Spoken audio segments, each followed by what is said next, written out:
Hey, I've got a quick one for you today. Have I lost it? Huh. How about that? It almost perfectly goes with the theme that I would lose it. Hold, please.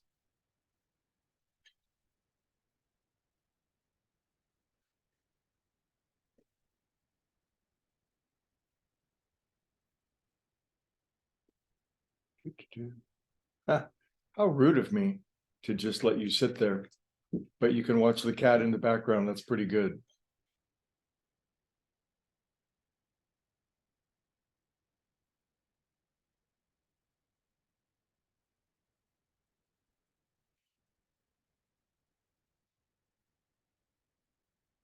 Huh.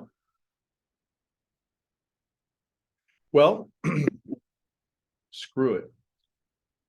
I'll just remember this as best I can, which will be sufficient because obviously it's the case. But I'd like to refer to a beatitude, and I know that sounds terribly religious and orthodox and conventional and blah blah blah. But you know me and my personal strong belief that within those words, those conventional religious, what might seem to be dogmatic words, is the greatest truth when properly parsed out and unpacked. And it's something that we all have to do in order to get that great meaning. But the one beatitude that says, it's a very weird one. I think it's the weirdest one, but possibly the most powerful one. But it says, blessed are those who are persecuted for righteousness' sake, because when you're reviled and persecuted by the world, you're actually in a highly blessed condition, and all the prophets, wise ones, saints, sages, and holy ones who've gone before us have also undergone the slings and arrows of these outrageous persecutions, and theirs is the kingdom of heaven. So the turning point in that beatitude for me was the understanding that the superficial meaning is persecutions from the outside world, our enemies, people that say bad things about us, our ex-wife or ex-husband, the world that says bad things about us. But the deeper meaning, the esoteric meaning, is the persecutions that we deliver upon ourselves.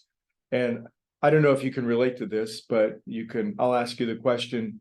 Are you ever self-critical? Do you have a committee in your head or one particular voice in your head that is more than happy to tell you the very worst thing about yourself and make sure that you hear it as loud as possible, and will never, ever, ever let you off the hook, and will continuously ice pick you for your mistakes or your errors or something you said or something you did? Well, this is the internal persecutor.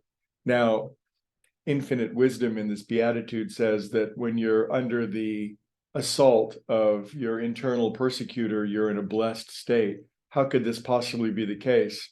Well, if we have this voice in our head that's doing this to us, then it's likely not our voice. It's not our spiritual voice. It's a voice that we've inherited. It's a voice. It's an amalgam of all the cruel, mean-spirited, critical voices that exist within the mind of men, and almost all of us are infected by it to some degree.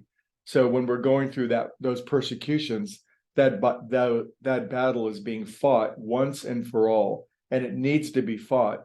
If we have that horrible, critical, self-condemning, ice-picking mind inside of us that won't let us off the hook when we do or say or think or remember something stupid about ourselves, then it's always going to be operational. So when it does rear its head, it's a blessed time, and we simply need to endure through those moments and remember that we're blessed as a result of that happening, because sooner or later, the higher voice, the higher wisdom, the angels of our higher nature will take over. The reason I bring this up is just, the details are completely irrelevant, but from time to time I'll say or do something stupid in public or something, and it's like, boy, do I let myself have it for days, often, hours or days. It's like, this voice says the meanest things in the world, and it's like, Jesus, it's like I can't even, it's like, whose voice is that? But man, it is some mean-spirited stuff.